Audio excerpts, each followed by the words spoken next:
ये एक चेयर लेके मेरे बेड के पास बैठा हुआ है। मैंने आशीष को पुकारा पर उसने कुछ जवाब ही नहीं दिया।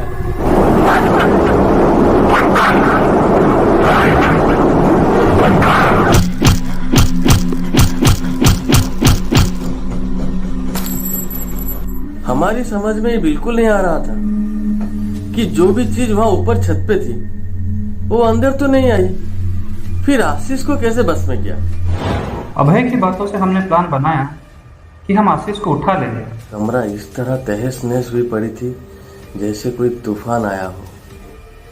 जगह जगह पे जो खुदा था वो किसी मशरूम या जेलीफिश की तरह दिख रहा था। देखो, यहाँ साला आशीष कमीना अकेले घूम रहा है। चलो, यही सही मौका है। चलो उसको उठा लेते हैं और पूरा खर्चा पानी बराबर कर देते हैं। कि आशीष को उठा के वो जो छत पे स्टोर हाउस है ना, वहीं पे बंद कर देंगे। और ये भी पता चला था कि आशीष बिल्कुल भी सुरक्षित नहीं। बुलेट के कहने पे मैं, राज और नितिन इकट्ठा हुए कॉलेज के पास। अच्छा नहीं किया तूने, अच्छा नहीं किया आशीष। मैं बदला हूँ तो मेरे भी तो कुछ कहानी है। मैं आज बुरा हूँ, ये तो तेरी मेहरबानी है।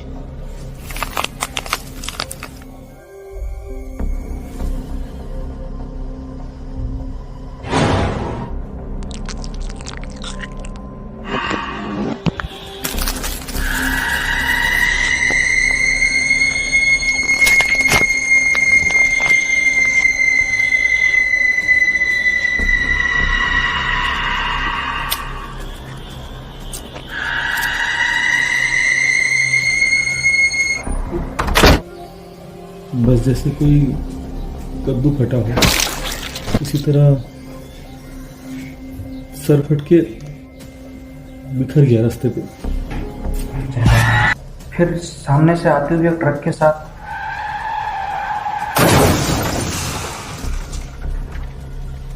तो मैं, रॉक और जैन अभय के रूम पे गए। रूम में मैं सिकुड़ के एक जगह बैठा था। दिमाग काम ही नहीं कर रहा था। धड़कनें तेज थी, पूरा शरीर पसीने से तरबतर था। इतने में मैंने खिड़की पे बुलेट को देखा। उसका चेहरा खून से लथपथ था। अंधेरे में ठीक से दिख नहीं रहा था, पर उसकी आंखें खोखली थी और वो मुझे बुला रहा था। अबे, अरे राज का जान खतरे में है, उसे बचाना होगा। तो आ, कॉलेज के पीछे वाले सन्नाटे में आ, मैं जा रहा हूँ। मैं उठा और जैसे ही दरवाजा खोला तो देखा बाहर तो रॉक खड़ा है। हम अभय के पास पहुंचे तो वो काफी घबराया हुआ था। रॉक, शशांक और जय थे। मैंने जब उनको बुलेट के बारे में बताया तो किसी ने नहीं माना। फिर मैं उनको खिड़की के पास लेके गया तो वहां भी कोई नहीं था। मैंने उसे बताया कि राज का एक्सीडेंट हुआ है। उसने खिड़की पे जो भी देखा वो कोई धोखा था। हमने समझाया कि कोई बहुत ही बुरी चीज आशीष को बस में कर रही है। ये सब उसी की वजह से हो रहा है। हमें जल्द से जल्द आशीष को ढूंढना होगा। फिर हमने अभय को जंगल वाली वारदात बताई और फिर मैंने ये बताया कि शास्त्री जी ने वो सुनकर क्या कहा। तुम्हारी बातों से लगता है बहुत अशुभ हुआ है तुम्हारे साथ। किसी नर्क कुंड के शैतान ने आशीष के शरीर को जकड़ कर रख रखा है। मैंने उन्हें नरक कुंड के शैतान के बारे में पूछा। तो नर्क के बारे में जानना है तुम्हें, तो सुनो।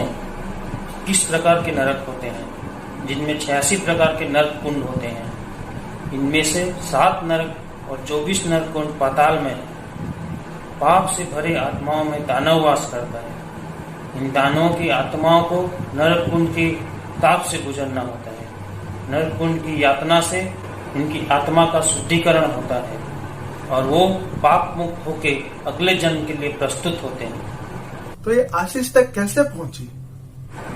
समय के योग से कभी शैतानी शक्तियां हावी हो जाती हैं, तब दानव नरक से आजाद हो जाते हैं और पाताल के रास्ते धरती पे आ जाते हैं और नरक कुंड की यातना से बचने के लिए इंसानी शरीर ढूंढते हैं।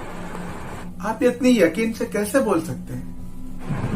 नरक कुंड के दानव ही उल्टा लटकाते हैं, क्योंकि नरक कुंडों में उनको यातना देने के लिए उल्टा लटकाया जाता है। ये जो चित्र तुम दिखा रहे हो, ये नरक कुंड की छवि है, जहाँ से ये आया है। उसने दीवार पे उल्टा लटक के बनाया है, इसीलिए कुछ और दिख रहा है। पर उस दिन तो वह शैतान ऊपर खड़ा था, अंदर आया ही नहीं था। इस बात का जवाब शास्त्री जी ठीक से नहीं दे पाए। मैं जब हमें शास्त्री जी की बात बता रहा था, अचानक से हिमांशु एक बुरी खबर लेकर आया वहाँ। बड़े भैया आए थे, उन्होंने बताया कि पुरबू चाचा इस दुनिया में नहीं रहे। उस दिन रात जब तुम जंगल से नहीं लौटे तो वो कुछ पवित्र विभूति लिए वो जंगल में गए थे तुम्हें ढूंढने के लिए, फिर नहीं लौटे। सुबह जंगल में बेहद दर्दनाक हालत में उनकी लाश मिली, जैसे जानवरों ने उन्हें नोच लिया हो सकता है उस दिन आशीष ने पुरबू चाचा की ही आवाज सुनी हो सकता है उस पवित्र विभूति से उन्होंने दरवाजे को सुरक्षित कर लिया हो सकता है वहां एक से ज्यादा शैतान हो, जिनमें से कोई एक आशीष के अंदर था। हो सकता है पुरबू चाचा को उस दूसरे शैतान ने मारा हो, जो ऊपर खड़ी हंस रही थी। बीती बातों का अंदाजा लगाना छोड़ के अब हमें ये सोचना चाहिए कि आगे हम क्या करें। अभय हमें मदद करने को तैयार हो गया। मेरे पास आशीष को ढूंढने में उनकी मदद करने के अलावा कोई रास्ता ही नहीं था, पर करना क्या था? शास्त्री जी से मशवरे के बाद जय पूरी तैयारी के साथ आया था। शास्त्री जी ने कहा, नरक कुंड के दानव को दिन में ही वापस नरक भेजा जा सकता है, पर दिन में वो पकड़ में नहीं आते हैं और रात में वो हावी होते हैं। इसीलिए किसी तरह से भी आशीष को रात में ढूंढ के बांधना होगा। मैं सुबह पवित्र मंत्रों से उसे वापस उसकी जगह पहुंचा दूंगा। पर आशीष को ढूंढेंगे कहाँ? मैं उनको वहां लेके गया जहां हमने आशीष को उठाया था। बिखरे हुए नमक शैतान को रास्ता दिखाती है। इमली के पत्तों से वो आकर्षित भी होता है और उसकी पसंदीदा खुराक है अंतड़ियां। जैसे कि हमें शास्त्री जी ने इस शैतान से लड़ने का रास्ता बताया था, और ये भी बताया था कि अगर एक और रात में आशीष के शरीर से उसको निकाला नहीं गया तो आशीष का शरीर उसको बर्दाश्त नहीं कर पाएगा और उसकी मौत भी हो सकती है। नमक और इमली के पत्ते कॉलेज के पीछे वाले सन्नाटे से आशीष के रूम तक हमने बिखर दिया। जय मीट की दुकान से जानवर की अंतड़ियां लाया था, उसे आशीष के रूम में हमने रख दिया। फिर चुपके से आशीष का वेट करने लगे। प्लान ये था कि जैसे ही आशीष आएगा, शास्त्री जी के दिए हुए पवित्र धागे से आशीष को बांध देंगे। पूरे कमरे को पवित्र धागे से सुरक्षित किया, सिर्फ दरवाजे को छोड़ के। पवित्र धागे के गांठ से शैतान आजाद नहीं हो पाएगा और सुबह आते ही शास्त्री जी आशीष को ठीक कर देंगे। ये सब उतना आसान नहीं था जितना आसान हम सोच रहे थे। बहुत देर इंतजार करने के बाद दूर गेट में हमने एक परछाई देखी। वो आशीष था। नहीं, वो आशीष नहीं था, वो शैतान था। वो ठीक से चल नहीं पा रहा था।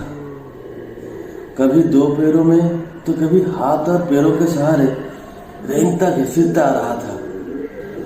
शरीर इधर से उधर लहरा रही थी। हमारी धड़कन तेज हो गई। शैतान को रोकने की तैयारी हमें कमजोर लगने लगी। उसका चेहरा भयानक था। उसका चेहरा पूरा खून से लथपथ। चेहरा और गले का चमड़ा और मांस जगह जगह से उतर के लटक रहे थे, जैसे पूरी तरह किसी ने नोच लिया हो। आंखें की तरफ देखा ही नहीं जा रहा था। आंखें जैसे हो ही ना। वो धीरे धीरे उस रूम में गया जहां जानवर की अंतड़ियां रखी थी। अब हमारी बारी थी रूम में जाने की। शैतान ने ऐसा खेल खेला कि हमारी सारी तैयारी धरी रह गई। हम रूम के अंदर घुसे। वो पवित्र धागा मैं और जय एक एक छोर से पकड़े हुए थे और आगे बढ़ रहे थे। आशीष को देखते ही धागे से लिपटने का प्लान था। हिमांशु, शशांक और मैं पीछे खड़े थे। उस रूम में वो हाथ के सहारे उल्टा खड़ा था और मुंह में अंतर्ध्यान डाला हुआ था। वो दृश्य देख के मैं खड़ा का खड़ा रह गया। अचानक दरवाजा बंद हो गया। सिर्फ जय और रॉक अंदर रह गए। आशीष उल्टा एक अजीब सी ढंग में हाथों पे खड़ा हुआ था। हमको समझ नहीं आ रहा था उसको बांधे कैसे। वो उल्टा आंख बंद करके ऐसे स्थिर हो गया था जैसे शिकार से पहले शेर स्थिर हो जाता है। तभी दरवाजा बंद हो गया और हिमांशु, शशांक और अभय बाहर रह गए। आशीष का शरीर हवा में उछला और फिर घूम के सीधा खड़ा हो गया। भयानक तरह से चीख रहा था। हम दोनों दौड़ के उसकी तरफ गए, पर उस शैतानी शक्ति ने मुझे हाथों से ऐसा झटका दिया कि मैं दूर जाके गिरा। हाथों से पवित्र धागा भी छूट गया। वो शैतान मेरे ऊपर लपका, मेरे ऊपर हमला करने की पूरी कोशिश की। बहुत जोर से चिल्लाया वो, लेकिन कुछ कर नहीं पाया क्योंकि उस पवित्र धागे का एक सिरा अभी भी मेरे हाथ में था। दरवाजा खुला और हिमांशु और अभय मुझे घसीटते हुए बाहर ले आए। हमने दरवाजा खोलने के लिए धक्का भी दिया, पर वो कुछ देर के बाद ही खुला। अब हमें कोई भरोसा नहीं था कि उस शैतान को काबू कर पाएंगे। दरवाजा खुला तो रॉक इधर नीचे पड़ा था और जय उधर, और जय के ऊपर वो शैतान झुका हुआ खड़ा था। हम पहले रॉक को घसीट के बाहर ले आए। मुझे मौका मिलते ही मैं दरवाजे से बाहर भागा और बाहर से जाके पवित्र धागे से दरवाजे को बंद कर दिया। जय ने दरवाजे को धागे से बांध दिया, जिसका मतलब हम सोचते थे कि शैतान बाहर नहीं आ पाएगा, पर यह हमारी सबसे बड़ी भूल थी। हम भूल गए थे कि उस कमरे में हमने शैतान के साथ साथ आशीष को भी बंद कर दिया था। दूसरी बार दरवाजा खोल के देखने की हिम्मत किसी में नहीं थी। दरवाजा बंद होते ही सब सुन पड़ गया। हम लोगों को लगा कि शैतान शांत हो गया है। हम सब अपनी हार को जीत समझने की भूल कर बैठे थे और ये सोच रहे थे कि सुबह शास्त्री जाके सब संभाल लेंगे। फिर हम सब रॉक के कमरे में चले गए। सुबह उठा तो पूरा कैंपस में पुलिस का जमावड़ा था। नितिन की मौत का छानबीन हो रही थी। कुछ पुलिस आशीष के रूम के पास भी थे। रूम खुला था। लगा कि पुलिस ने ये क्या कर दिया, दरवाजे खोल के शैतान को भागने का मौका ही दे दिया। बात यह थी कि नितिन के मौत के छानबीन करते हुए वो लोग आशीष के कमरे में पहुंच गए। बहुत बुलाने पर जब अंदर से दरवाजा नहीं खोला तो दरवाजा तोड़ दिया। अंदर का दृश्य देख के इंसान तो क्या, हैवान भी डर जाए। वो बिल्कुल शांत से एक चेयर पे बैठा था। पूरा फास खून से लाल, अपने ही हाथों से पेट के बीच को जानवर की तरह फाड़ा हुआ था और अपने ही अंतर्ध्यान निकाल के खाने की कोशिश कर रहा था। पेट से कुछ अंतर्ध्यान बाहर झूल रही थी, कुछ उसके हाथों में थी और कुछ मुंह से लटक रही थी। पूरी रात बहुत लड़ा होगा आशीष उस शैतान से, पर हार गया वो। उस गलती के लिए जय को कभी माफ नहीं कर पाया मैं। शास्त्री ने आशीष को धागे से बांधने को कहा था, पर हमने तो आशीष की जगह कमरे को बांध दिया था, इसलिए शायद शैतान ने आशीष को नुकसान पहुंचाने में कोई कसर नहीं छोड़ा था। पुलिस को मिले सबूत से आशीष और नितिन की मौत सुसाइड लगी। ये मौत की ज्यादा तहकीकात कॉलेज ने करनी नहीं दी। बुलेट का भी बहुत दिन तक पता नहीं चला। फिर कुछ दिन बाद उनके घर वालों ने भी उसे ढूंढना बंद ही कर दिया। करीब 2 महीने बाद मैं उस एक्सीडेंट से उभर पाया, पर मैंने अपने 2 पैर हमेशा के लिए खो दिए।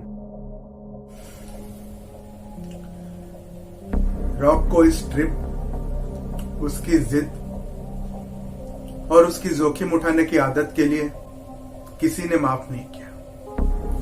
इसके बाद ना वो किसी से मिला, ना उससे कोई मिला। रॉक मुझे बोलता रहा, बिना जाने जंगल में जाना मेरी गलती थी, पर बिना सोचे वही तो भागा था। 10 साल के बाद बहुत बातें रह गए पछताने को। अब सब भुला के मिलने का समय है। हमारे दिल में आशीष की याद हमेशा रहेगी। हाथ से गुजर जाते हैं, सब भुलाकर हम सामान्य हो जाते हैं।